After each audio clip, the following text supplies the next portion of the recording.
So we're reaching critical mass. It's 10 o'clock, so I think we should start. Welcome. If you don't already have the workbook, then go to the tinyurl.com/presence. Welcome, Bernadette. Present, so 503. If you go there, you'll find the workbook, which has a cover that looks a lot like this little picture here. So that workbook will help you. It's not got any secrets, and it's got a lot of blank spaces for you to put down the secrets as you encounter them today. So welcome. Thank you for joining me from all the different places on Earth that you are joining me from. Let's get started.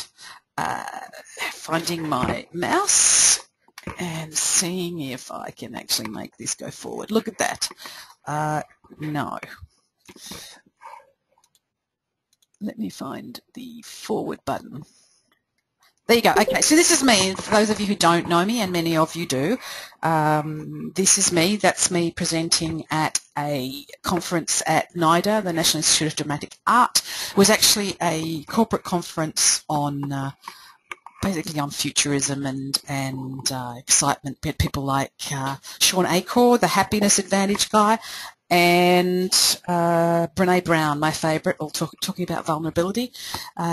And that was me in front of 800 people. Now that's hey Jennifer, that's something that some of you may be doing. You may be talking to audiences of that size, but some of you may be just working in meeting rooms.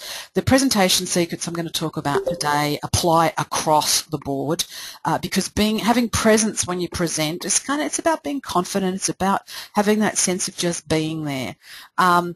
If you can't hear me, I think everybody seems to actually be all right. I saw some people joined earlier who didn't have speakers, turn your speakers on, but you're muted from my end. So if you need to actually speak out loud, which we'll do when we get to the questions part at the end, then you can do that. If you're in a shared environment, please be considerate of people around you. I mean, my voice is lovely, but you could probably just put it into a headset if you don't. And if you've got any problems with questions or sound or whatever, we have discovered we don't have a chat box, but we do have a question box. It seems apparently GoToWebinar doesn't offer a chat box, which seems bizarre because I can see one, but nobody else can. So if you have any questions, please just put them in the question box and I will be aware of that and I will be able to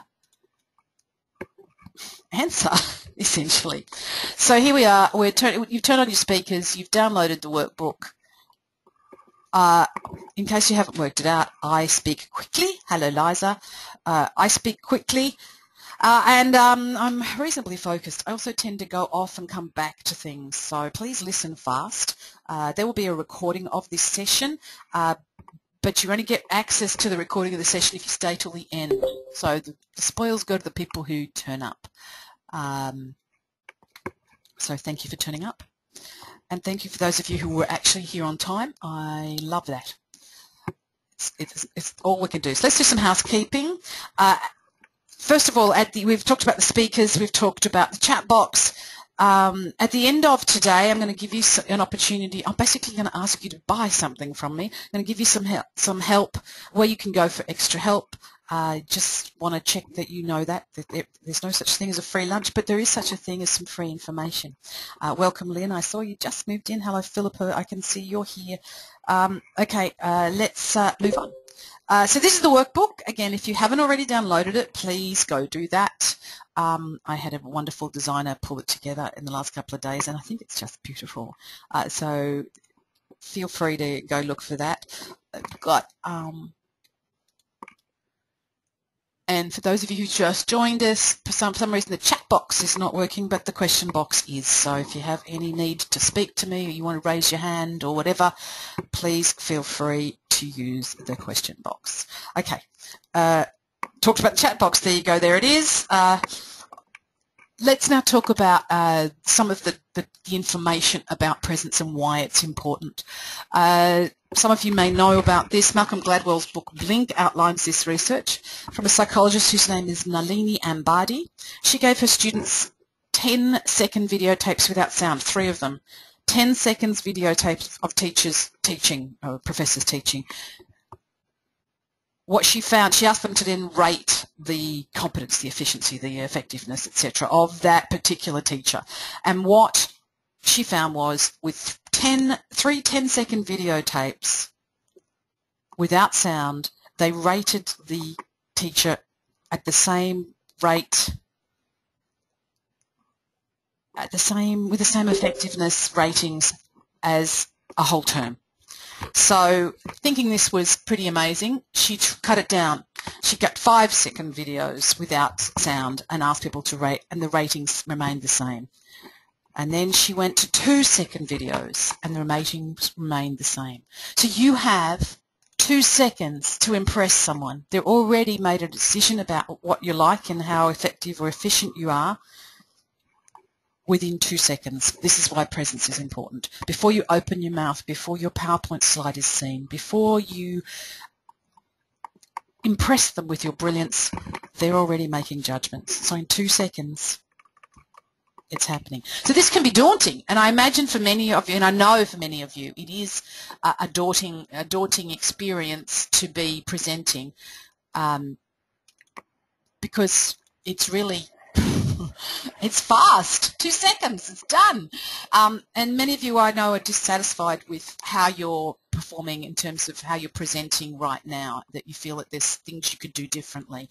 Maybe you're frustrated because you're smart, but it's not always getting across. That's smart, but you know so much and you're not necessarily getting across. So this is why presence is important, and this is why today I'm going to give you all the secrets I can about this.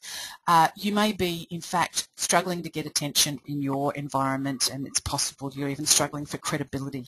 Sometimes our presence in the past may have undermined how it is that we come across. So that's what today is about. And thank you for tuning in. Struggling for credibility. Let me see. So essentially, presentation skills are a necessary evil. It's the price of entry to being more than you currently are. So to get a sense of I'd like to get a sense from you of what it's costing you right now. In the question box, because that's the only place we can interact. Sorry about that. Give me a sense. What does it cost you now, or what might it be costing you now, to not be as fully yourself when you present as you could be? So it may be that you need to count. Yeah, that this. Okay, so Dolores is already saying credibility. Okay, I've just, potential work, influence, absolutely. There may be money involved, by the way, in the cost of this. Clients and money, yes, absolutely. Thanks, Gina.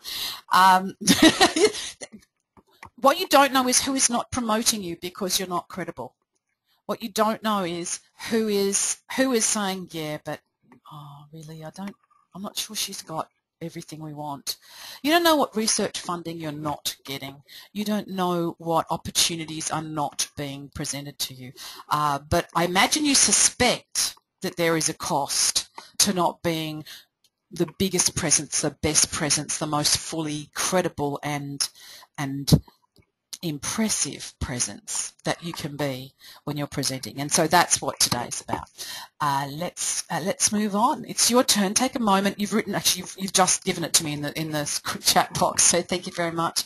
The workbook that you have, by the way, is actually fillable fields has fillable fields in PDF. Philippa, I see that you're having problems with the desktop version. There is a dial-in number. I don't know what it is, but if I can see you're still with me. Yeah, so Philippa, you're having troubles with the audio. Turn your speakers on. might be one of the things. I can see that I can't mute you. Welcome, Arathi.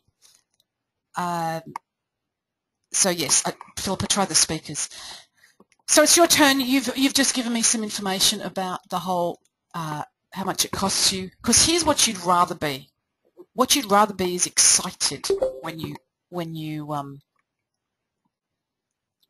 walk in walk into the room, when you stand in front of a room of people. You want to actually be ready. You want to be not only ready, but you want to actually feel like it's an opportunity to shine, like it's a let me at it kind of time. And that's where we want to get you. Now, it might take a few steps to get you there, but we're going to get you there. So here's today's agenda. The agenda today is essentially I want to give you the number one reason or number one thing you must do before you walk on stage. When I say stage, it could be a meeting room, it could be a client presentation, but the number one thing I'm going to give to you in a second, well, in about a minute.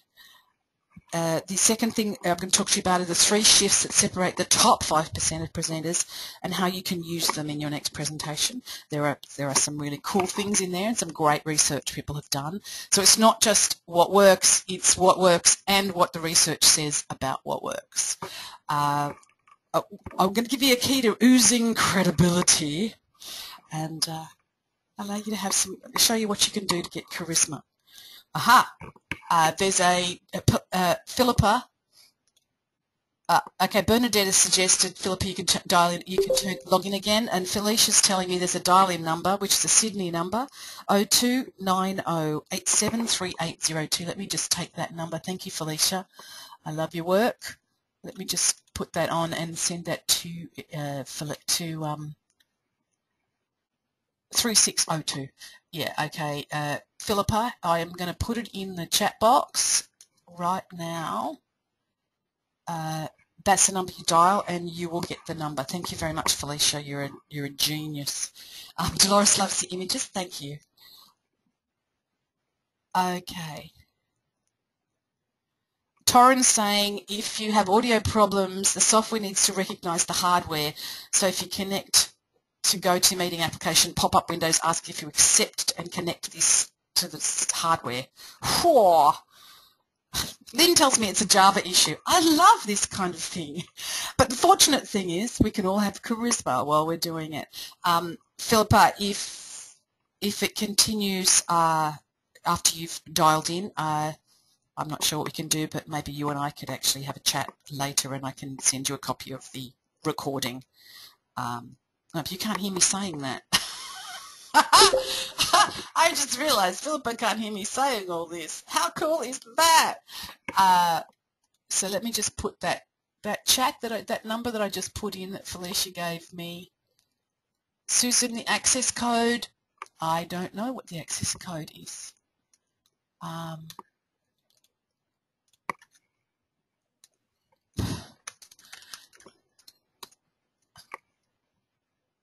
Okay, let me just go. Give me 4 seconds. Thank you very much. Take a moment to think about what it is that that you want out of today. What's the most important thing? We've got the number one thing to do before you get on stage, the 3 things that are going to make you different, how to ooze credibility, and how to have charisma. Well, I just sent Philippa a little message saying, dial in here.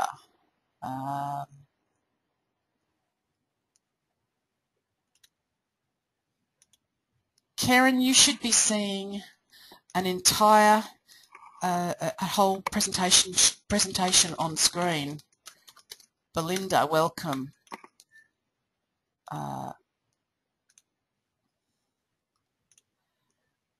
Okay, Philippa, dial in. Oh, damn, where's Felicia? You know what? I'm just going to have to leave it. Sorry, Philippa, if you can't hear me, you can't hear me. That's unfortunately how it's going to happen. All right, good. Let's go. Let's move on. For the other people who are here, thank you very much for turning up. So there's also the issue of, the other thing I want to show you today is about how to be approachable. So let's get back to this question. I've got a poll for you. Here it is. I want to know what kind of rooms you're working in. So let me just put that poll up. What kind of rooms do you present to? Yeah. Poll must be closed to enable screen sharing. All right, beautiful. So theoretically, you've got a poll on screen right now. Take a moment to fill it. Thank you very much. You're doing very, whoa, wow, excellent. You can obviously, thank you very much. 73%, oh, 80%, whoa, everybody's, oh, thank you so much for voting. Excellent.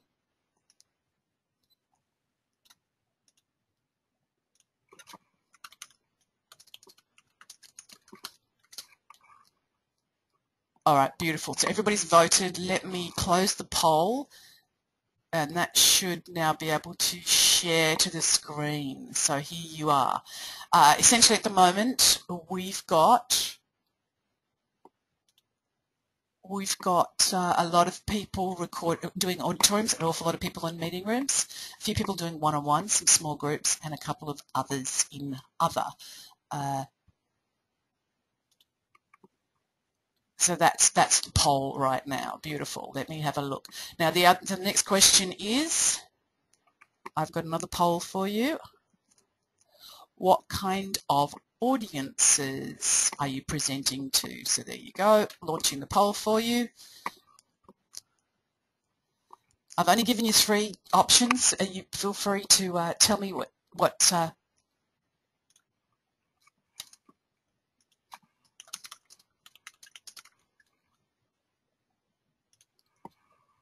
tell me what you're doing. Excellent. Thank you so much for voting.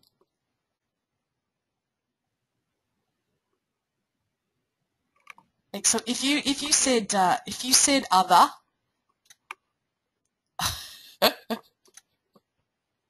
if you said other on the poll, please let me know what that 28% other are.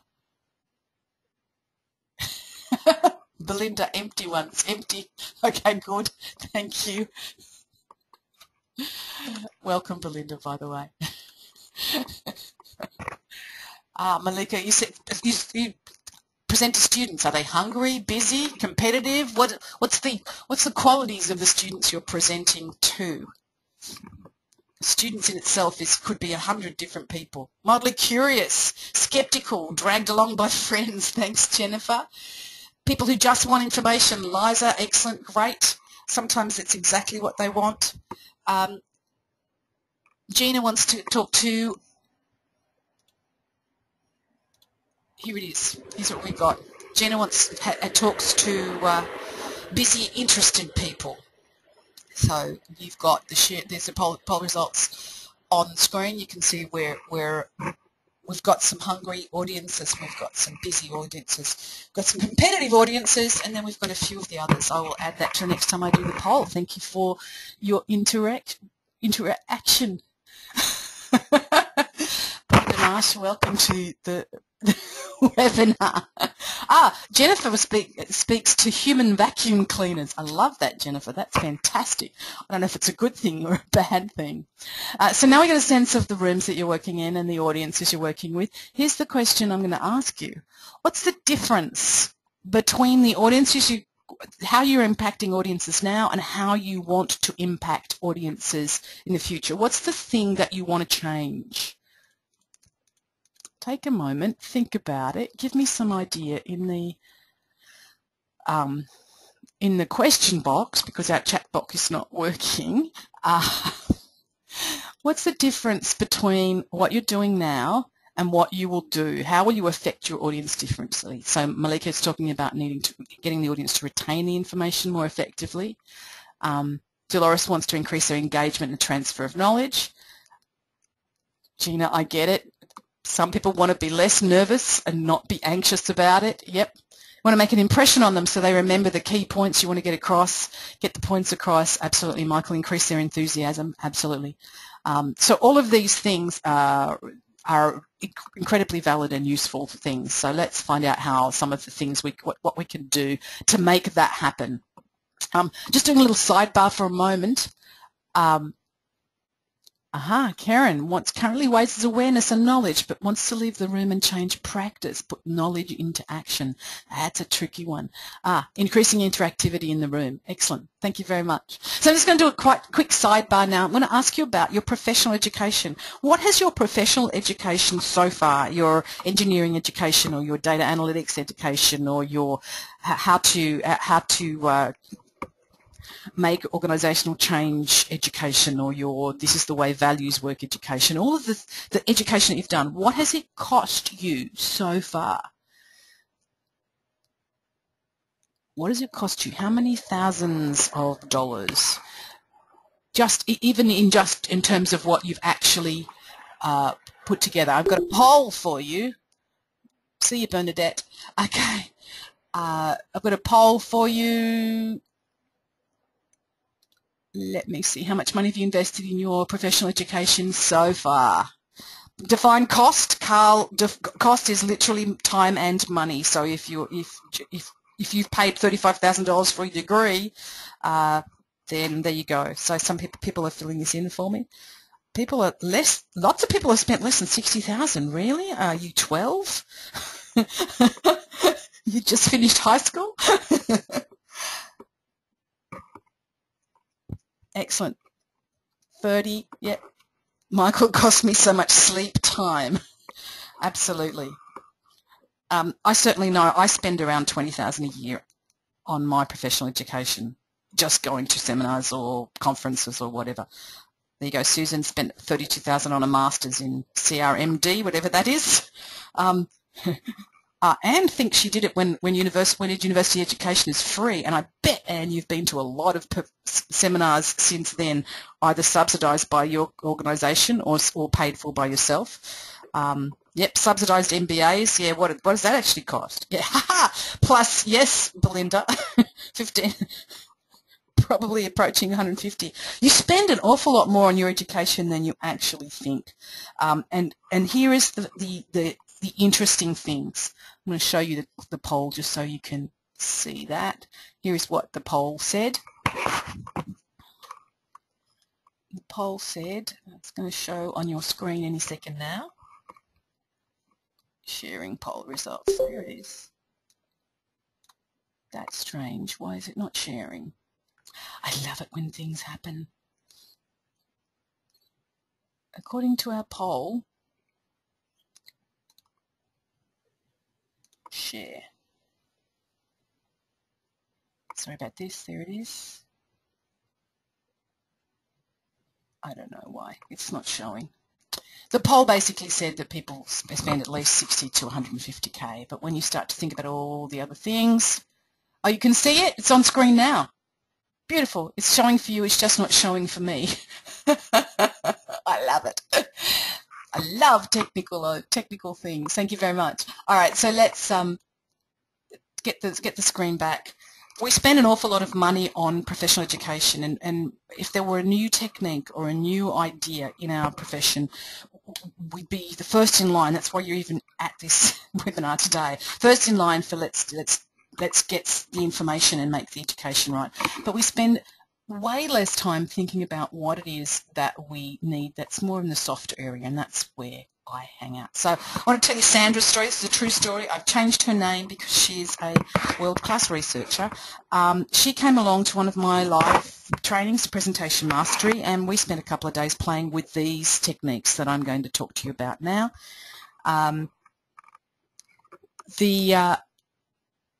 She started out kind of nervous, and she kind of didn't wring her hands so much as there's just a fiddly, not calm, confident feel to her.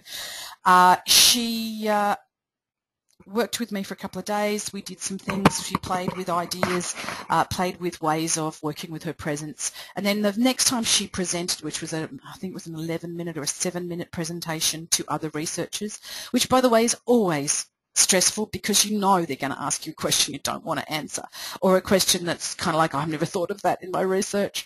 So Sandra actually did this presentation, and when she finished, she sent me an email. She said, I didn't actually do anything, but my boss came up to me afterwards and tapped me on the shoulder and said, that's the best thing I've ever seen you do. And she didn't even know what she'd done. Her presence had changed so much that it became integrated into who she was. So let's hope, work for that for you. This is what you can have, the presence. Your presence can change that much. So here we go. Let's find out. The number one thing that you can do when you work on stage, by the way, if you don't have the book, that's where the URL is, tinyurl.com/presence0503. There's actually a place for you to take notes. The first page is the number one thing you can do before I walk on stage. You can fill that in on the PDF, or you can print it out and write on it, whatever works for you. Okay, so there's one thing you can do, and that's essentially lower your cortisol, which is for stress, the stress-related chemical.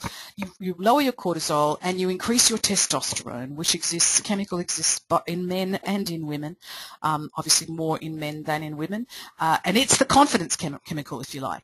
So you just have to do that, and that's the one thing. But here's how it happens. Here's how it works. You need to take up space. That's how you do it. There's a researcher at Harvard whose name is Amy Cuddy, who came up with the idea of what she calls power poses. They actually tested, and they found that when you stand in the Wonder Woman pose, that's Wonder Woman there, you know Wonder Woman, she looks like this. This is her pose.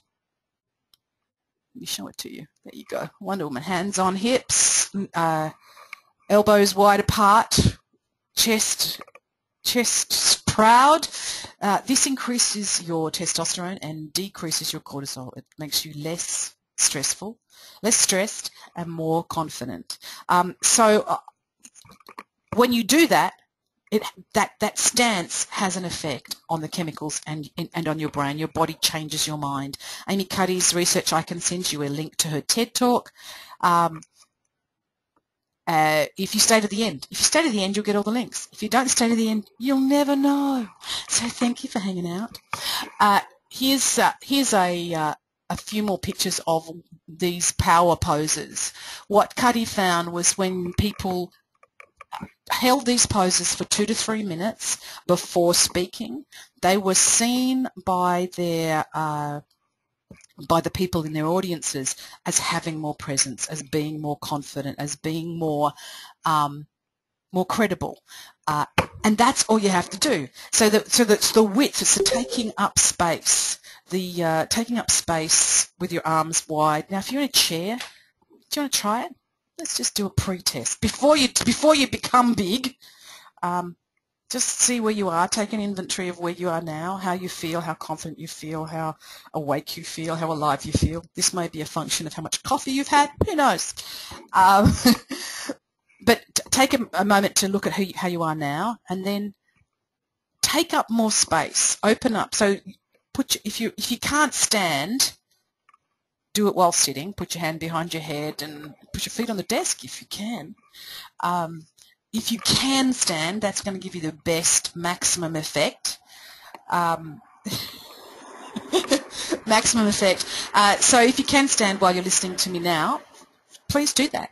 Just hold the Wonder Woman. I'm doing it now. Hold the Wonder Woman pose for just 2 or 3 minutes. By the way, this is not something you do on stage, although you can. The Wonder Woman kind of passes. But the more space you take up just before, the more you're going to get the sense of presence for yourself and for them. Because if you hold this for a minute, you will feel it differently in your body. This is why people who do yoga have that kind of calm when they walk out of a yoga class, because the cortisol and the testosterone have been all mucked around into the good places. And you can do this simply by doing it. By the way, Belinda Marsh at Fancy That Costumes is on our call today, and she's put in the question box, for maximum effect, you need to do this in costume, but it must be a costume from Fancy That Costumes in Crow's Nest. Talk to me about Belinda later if you need Belinda's stuff. There you go. She's got a free publicity for Belinda Marsh because she would do this in any kind of costume. I've seen her do it in onesies. So yeah, so you've had an opportunity to feel that. Take a moment, write down the whole the take up space thing. Write down some notes there. See what the difference is. So if you've been holding this pose for a little while, just take a moment and see what the difference is compared to how it was before. Often you can feel it. People can actually feel that when they stand in the power poses and then just go back to normal, they feel more awake, like they've been for a swim or like they've been for a yoga class, because that's essentially what we're doing here. So you've had a chance to do that. Now I'm going to ask you to go out and test it. No, not right now. These things work because they work, and we know that they work chemically, and we know that they work, because we've tested the chemicals, but you need to test the effect. One of the best ways to test this is to, at a dinner party next time, ask people to just, can you just, pay attention to me for a couple of minutes while I tell you what I'm going to do, and then leave the room, do the power pose for 2 minutes, come back in and ask them what the difference is. Test this in an environment where there's very little at stake. Do it at a team meeting. Do it at in a small, at coffee. Find out what the difference is when you use power poses to lower your cortisol and increase your testosterone. Because the more you practice, the more you test it, the more you understand what it's about. So here's the question to write down your answer in your workbook, and then give it to me in the question box. When are you going to practice this? What's the next place you will be practicing this? Okay, dinner parties. Yep. With the kids after school. Absolutely. Yes, Dolores. Yes, indeed. Where are you going to practice this? By the way, power poses, you can do the power poses inside with the students before a presentation at a team meeting tomorrow, absolutely. This is such a simple thing, it can be deceptive. Yes, at dinner tonight is a great way. Coffee this afternoon, client meeting this morning, my next workshop, next meeting, absolutely. It's so simple you can undervalue it. You need to be really, really aware. Yes, when you're negotiating your lease, absolutely. So hold the power poses before you go into the meeting for 2 to 3 minutes. I find the bathroom is a great place for this. People tell me the photocopying room is also a great place. I've done it on street corners. I've certainly done it backstage. Street corners can be difficult. Choose your place, but practice it and see how you feel, because part of this is about you actually remembering before you move into any situation of negotiation or presentation to have presence. You have it, make it the maximum you can. Doing it for a meeting. Doing it before a meeting about client costs is a great one to do it. Client costing's always stressed me out. Lower your cortisol before you go to that kind of meeting. So let's talk about the 3 shifts. The 3 shifts that will move you into the top 5%. You've also got a place to put that in your workbook. So the first one is to move from nerves to excitement. I have Carol in the story here. Again, it's a true story, not her real name. Carolyn is an academic researcher who was presenting to sometimes hostile audiences, sometimes just audiences that wanted to trick her and trip her up. And for more than 10, 15 years, she took beta blockers before every presentation.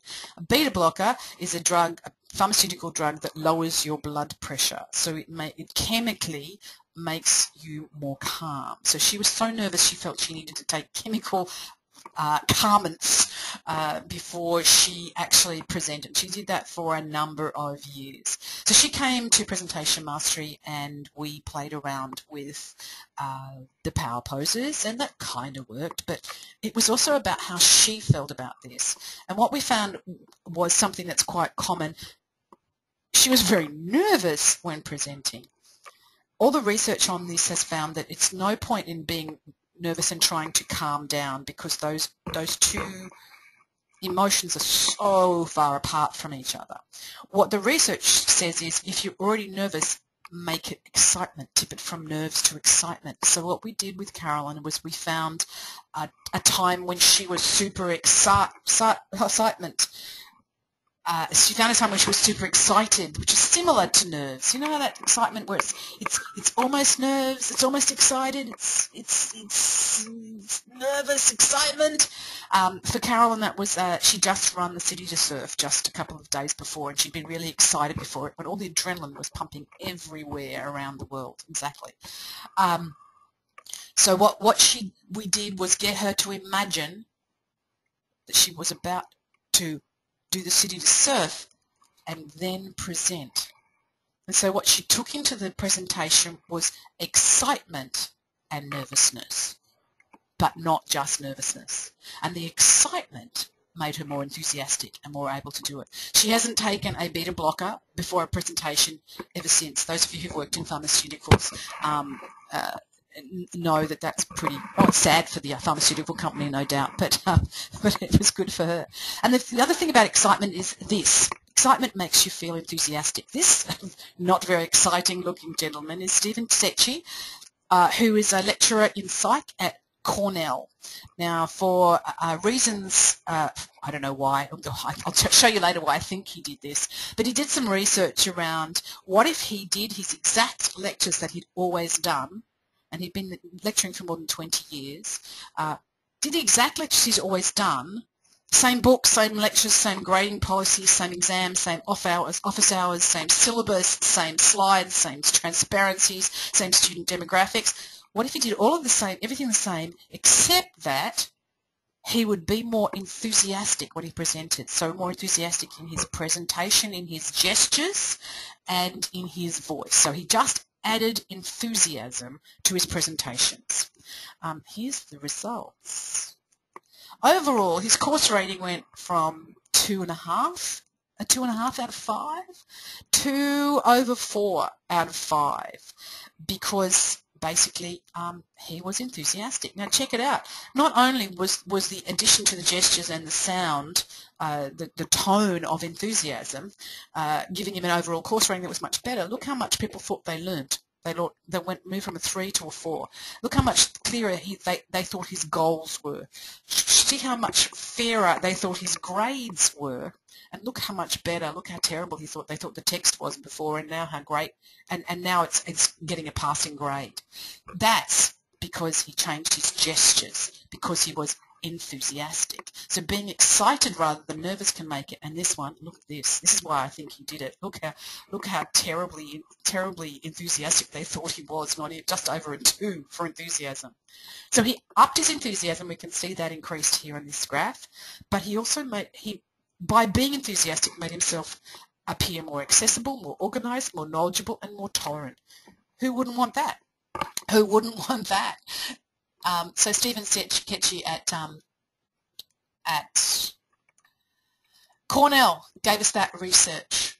Now here's the second thing that makes the difference between the bottom 5 and the top 5. Here you go. Self-obsessed to audience-focused. So I've got a client whose name, let's call her Anna. Anna, that's not her real name. She's a senior manager in a major corporation. Her job entailed her speaking to audiences quite a lot, and what she found was she was constantly obsessed about a wobble in her voice. How many of you have had feel like you might have had a wobble in your voice at some point?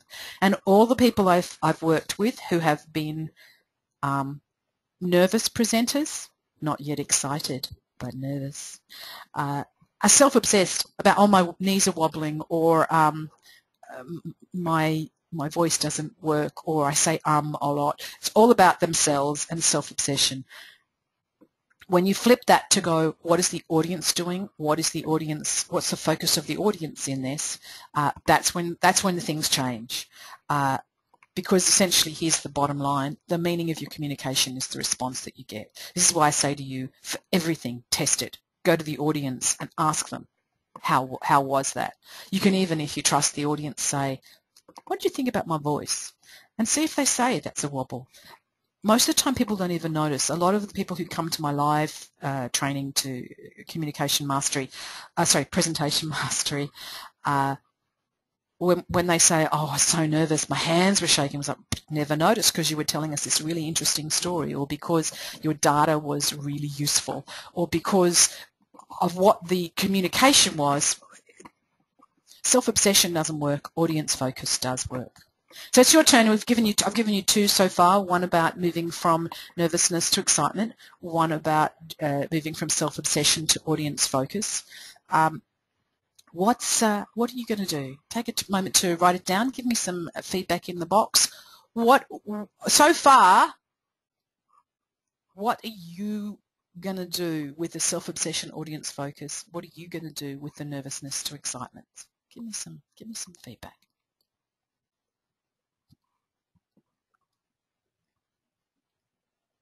Okay, practice.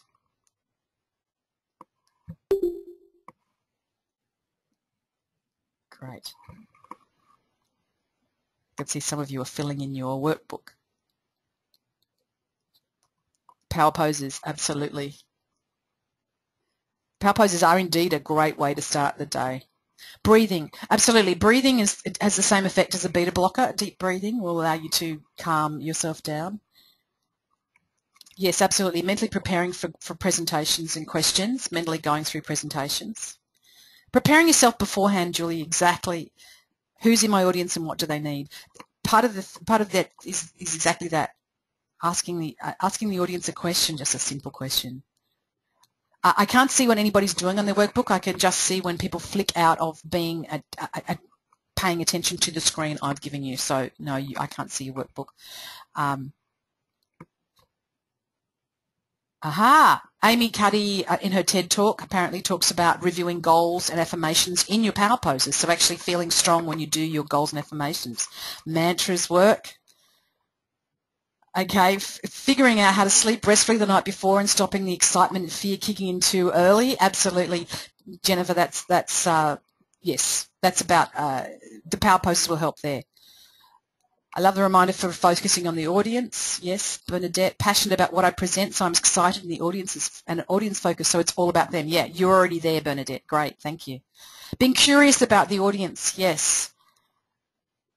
Getting used to hearing my own voice and how it might answer questions. Having some interesting facts to anchor an interview, absolutely. Beginning with the end in mind, visualizing an enthusiastic audience, absolutely. Future pacing works very well, Michael. And yes, drawing in a protective energy beforehand. The power poses will help. If you do that, drawing in that protective energy while doing a power pose, that will add to it. Value yourself and what you have to offer, then focus on them. Absolutely. Beautiful. Excellent. So you're all there. Taryn's going to sign up with my workshop. Excellent. Okay, so preparation isn't practice. This is the third thing that makes the difference between the top 5% and everybody else. Preparation is not practice.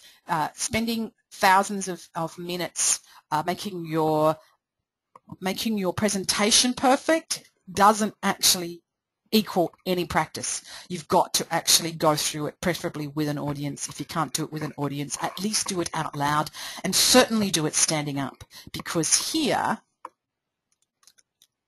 is the next most important thing. Let me get you straight to there. There we are, got those. Oozing credibility. When you want to ooze credibility, here's the most important thing to do. Stand up. Here's the stats. When you just talk rather than present, if you just talk, sorry, get my presenting, 43% more likely to be persuaded if you present. So if you just sit and talk, 100 people sign up. 100 people are into your idea. 100 people get what you're talking about. But 43% more, 143 people will actually be interested when you actually present rather than just talk. If you sit down and present, 58% of people will buy your product. But if you stand up and use visuals, 79% of people will use your product or sign up to your idea. Standing up and using visual aids. Also, by the way, people rate people who stand, presenters who stand and use visuals are rated as more professional, as more persuasive, as more credible, as more interesting, and as more prepared, just by using visuals. And by the way, they'll pay more, 26% more if you stand up. Now, by the way, this can feel difficult if you're in a small meeting to stand up. My trick is grab the whiteboard marker. If there isn't a whiteboard, draw a picture on the wall with your hands, not with a crayon. It could be really embarrassing. But that's essentially it. Stand up, grab the microphone and see what happens. Microphone. If there's a microphone, grab the microphone. And how to have charisma and be more approachable. This is the important thing. I'm just speeding up because I can see that we're coming towards the end of the time, and I want to make sure I finish with you on time. To have charisma and be more approachable, there's a note place to write this down in your book. This research came from, I call it Twinkle Toes. This research came from, pardon me, there it is. This research came from, let me just get the exact name of the researcher, because it's always important to recognise the people who do this. Harvard, it's a Harvard MIT lecturer. His name is Olivia Fox-Caban. Olivia Fox-Caban has been researching charisma for years and years, and one of the things that you and I can do right now is put your attention in your toes. So when you're presenting, put your attention in your toes. It seems silly. It seems so small, but it works. I have over and over in Presentation Mastering My Life presentation, I've actually over and over got people to play with this, and they don't know what the difference is, but they can tell you that they feel different, and the audience feels different. All the stuff I've talked to you about today is essentially about you having a self-perception of feeling confident, of being more enthusiastic, and you, by having that self-perception, the audience also has it. So what do I mean, Belinda? It's while you're sitting where you are, just tell me, what is it like in your toes? All we're doing is put my attention on my toes. So while I'm speaking, I'm thinking about my toes. Which foot is warmer? Which toe is most comfortable? Open-toed shoes. Belinda, you can actually put them inside shoes if you want to, but yes, open-toed shoes would work. Essentially, it's not about looking at your toes, it's about putting your attention into your toes. It's not about people seeing your toes, it's about you being aware of your toes. I believe what it does is put you into your body. And yes, and you will have to practice this. Try this one while having conversations with people. It might distract you from what you're saying initially, but over time what you want to be able to do, yes, Gillian, I'm talking about being present and stopping thinking about other distractions. Belinda's thinking about her toes and she can't hear a word I'm saying. It's all right. You need to practice this. Practice this at a dinner party. Practice this while having coffee with people. Practice essentially just being. I believe what it does is what the New Age people say is grounding you. But putting your awareness, exactly, Susan, we are on the same wavelength. Mindfulness, exactly, yes. Yes, Michael needs a foot massage. Check it out. There's probably some major benefits in having a foot massage or some reflexology before you actually start a presentation. Who knows? I've created a whole tax deductible industry here. Get yourself a foot massage before you start. Then stand in the bathroom in your Wonder Woman pose, and then gesture more enthusiastically. The world will change. But this is beautiful research, and it's so simple that we should all be doing it, and we can all be doing it. There'll be a run on all the open-toed shoes. Men will start wearing open-toe shoes. We'll see what happens. So that's charisma and approachability. Okay, Jennifer's saying if people do yoga, they will be able to stretch their toes or become aware of the muscles in their pinky, or pressing that toe into your shoe if your foot's restricted. Absolutely. You can move your toes. That will put your attention into your toes. You can certainly stretch your toes. You don't want to fiddle, but what you want to do is essentially be aware of what's happening. Get grounded into your toes. Many of these things, by the way, you practice in yoga. Maybe I should take up yoga. Okay, so that's twinkle toes. So I'm going to ask you which one's the most important of the 5 things that we've looked at: the Wonder Woman pose, the going from nerves to excitement and using enthusiasm, the being obsessed with the audience or focused on the audience rather than in focus with yourself, preparing and practicing, or even practicing while preparing, standing up and using visuals, or the twinkle toes. Which one of these is the most important? Belinda's saying it's a reminder to focus on the audience, not yourself and your own nerves. Absolutely. Michael's suggesting Buddhist walking meditation works. Dolores is going to focus on the audience. Anne's going to practice. Excellent. Excellent. So you've got nerves to excitement. Thank you, Kate. Hello, Kate. I didn't see you there. Bernadette's going to stand or walk amongst the audience. Ooh, with your toes. With your toes and your awareness in your toes, your twinkle toes. Absolutely. Jennifer's going to try every one of them. Yes. Oh, it's a smorgasbord. Use them all. Yes. You could bathe your feet like Jesus. Thank you, Belinda. It's wonderful having you on the call. Not letting nerves turn to dread, but rather noticing it again and allowing the space for excitement. Audience focus. Yes, Michael. But you need the confidence to do it first. So see the other, exactly. Start with the power poses. It will give you confidence, and then you can start to notice who's in the audience. By the way, you know that old trick people talk about, picture the audience naked? That's just a way of making you audience focused. I don't know if it works. I've never needed to do it. Julie wants things walking around, interacting and engaging with the audience. Yes, doing that before the session often works. Malika, the practicing and having awareness in your toes, understanding and harnessing the sameness between fear and excitement. Dolores, you can do that. You could totally do that. So here at the beginning of the call, I asked you to think about the difference that you wanted to see in your audience, how your audience was going to be different from the beginning, from how they are now, how they were yesterday, and how they will be this afternoon. Because that's the important thing. If you want to move your audience from a place where they're distrustful or a place where they're Belinda, I will send you sorry, Belinda's just asked for a recap on the best ways to ooze credibility. Stand up.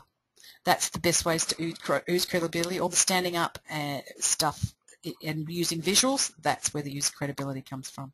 There's also a video, by the way, for those of you who've hung around this long. I'll send you a link to the video. Cherry's saying enthusiasm definitely works because it also comes across as excitement. Exactly, and the more excited you are and the more you gesture, the more it goes from nerves to excitement.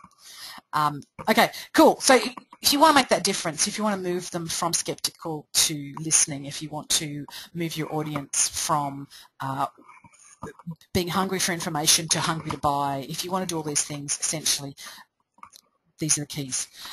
There is a place for you to write your actions from today. If you want to do that, feel free to do that now.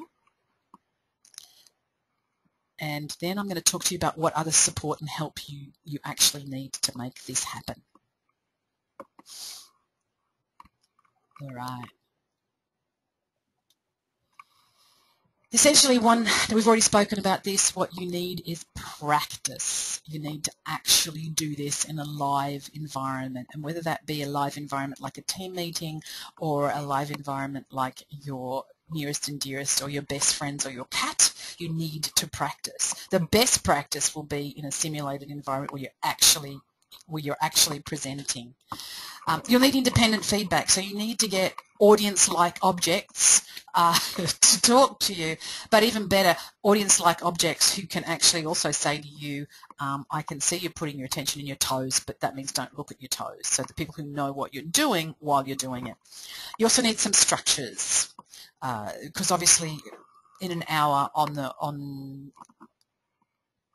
I've been able to give you some useful things, but you need some structures about how people learn so you can actually support their learning and make their learning styles work for you. You need some structures on how you can outsource. One of the things that presenters tend to do early in their careers is assume that they know everything and the audience knows nothing. The more that you make the audience believe that they know some things, the easier it is. And how do you outsource and leverage their mindset and their brains? That's what you need to know. And you also need to know how to make your life count. And I don't mean that in terms of the new age way of making your life count. I mean in terms of being able to leverage the stories and the case studies that you already know, the examples that you have seen and experienced personally, or that you've seen others do, or you've read about, using all the stories in all of your life. I often say to presenters who are going out there, your entire life has brought you to this moment and you are so prepared. No one else has lived your life, and how do you make your life count, your stories, your examples? That's what you need to be able to do to make your presentations come alive. And essentially, you also need a structure for how relationships work, how to build relationships fast. So coming down to the end, so if you want some help from me, here's what I can offer you. I can offer you all of those things, and here's how it works. We're essentially looking at formal webinars which will give you those structures of relationship, the structures for house outsourcing within the room, structures for making your life count, and the ability to, and also the independent feedback. So there's formal webinars, and then a membership site with all the goodies and all the treasures, and access to my Presentation Mastery live training, which is in Sydney. There's one on April 15. There are 2 more in the year. And a closed Facebook group where you can pose questions, get the answers that you want, all that kind of stuff. To sign up, and this price is only for today, and I'm not sharing this presentation with anybody who didn't stay till the end. Here is the link. It's presenting.securecheckout.com/presents. I've just put it into the question answer box, so you should have the answer at any time. $9.97, so it's for 4 membership site, 4 webinars, membership site, and the live training, and the closed Facebook group, and obviously access to me for any of your questions when you want to practice or play. So I'm going to leave that online. If you've got questions now, I'm very happy to answer some of them. I'll stay online for the next 10-15 minutes just to answer whatever. It is now 10:57, so 3 more minutes worth of stuff. What are your questions? How do you apply this? Which ones of these do you need to have more data on? Thank you, David. Okay. Thanks, David. So David has to go. If you need to go, you have to go. I will send you you'll get an email directly from GoToWebinar in a moment. The dates for the Sydney live training are 15th of April, which is a Wednesday. I also have them in September, one in September and one in August. Thanks, Anne. If you've got any questions, you can send it to me. Techniques for engaging people around a topic that they may think is fluffy, Belinda. Getting them to take you seriously and see value from the get-go. It's like, okay, Belinda, beautiful. Thanks.